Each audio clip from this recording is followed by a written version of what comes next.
Once in a while, there's always this one awesome looking game that pops out of nowhere and is made by an indie company I never knew about.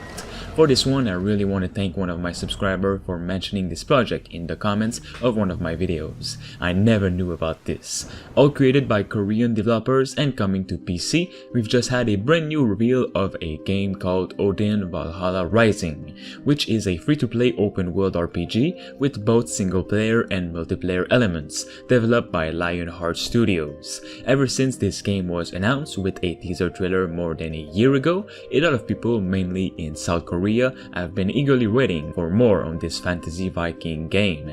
Now that we know it is gonna have a Western release as well in the future, I'm definitely keeping this one on my list of awaited games.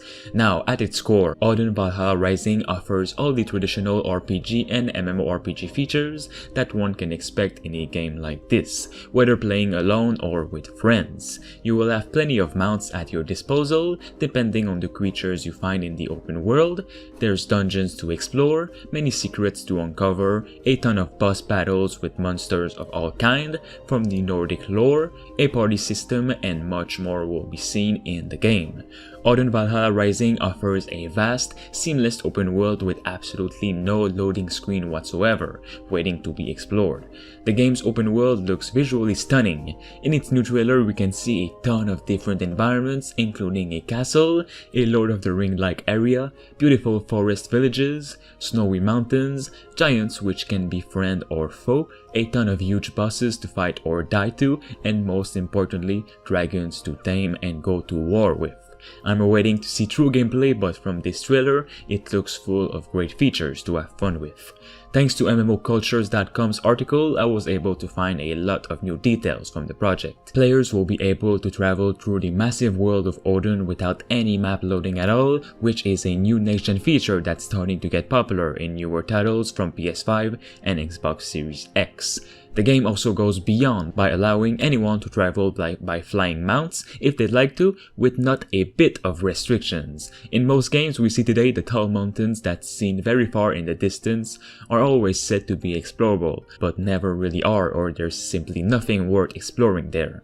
It's used as background purposes to make the world feel less empty. Odin Valhalla's Rising world though will be explorable in every single part of its world, and it won't feel like just an empty space that's been put there just because. The team of developers are aiming to truly present a playable endless horizon experience.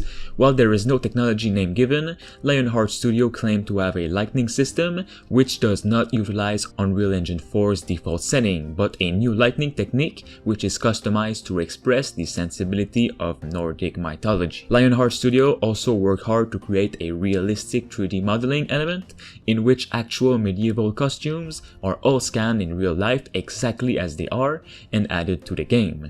Mentioned previously, motion capture technology is used to reflect movements in the game. All these will allow real-time in-game graphical changes such as bleeding, change of emotions from both the players in the world and its creatures, and also the damage done to body parts for the monsters, to give it a sense you're really hitting something. It was also said that players could be able to face Nordic gods such as Loki and a group known as Void Legion. There is currently more could be coming, 4 confirmed continents in Odin Valhalla Rising, which first is Midgard, Jotunheim, Niflheim, and Alfheim. Midgard in-game will be the continent of the grasslands that the gods of Asgard gave to humans. Humans live around the peaceful village of Menheim.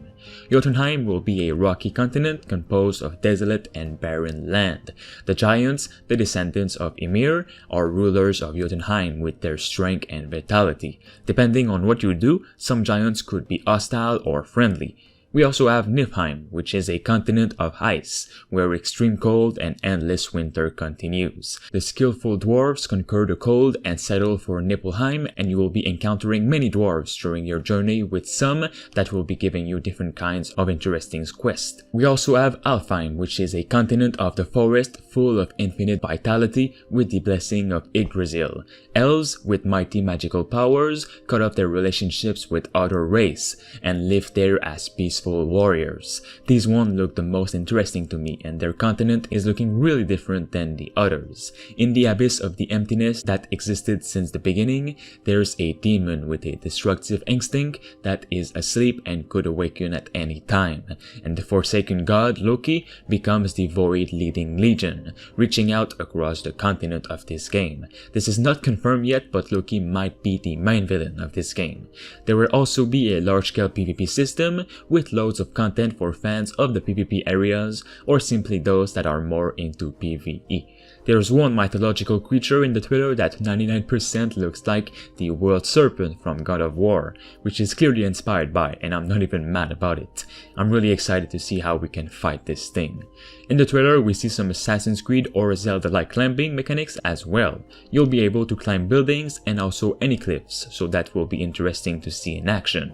Lionheart also revealed the first 4 playable classes for the game, which include a warrior, sorceress, priest, and a rogue class, which will all be different in their own ways. The gameplay for the game is looking a lot like the many Korean or Chinese RPGs out there, and I admit it's pretty different to see a Viking themed project created by Korean developers, and I'm very intrigued by it. Alright guys, do let me know what you all think of Odin Valhalla Rising in the comments below, and make sure you guys drop a like on this video for more on new games like these in the future, and also make sure you subscribe to stay tuned.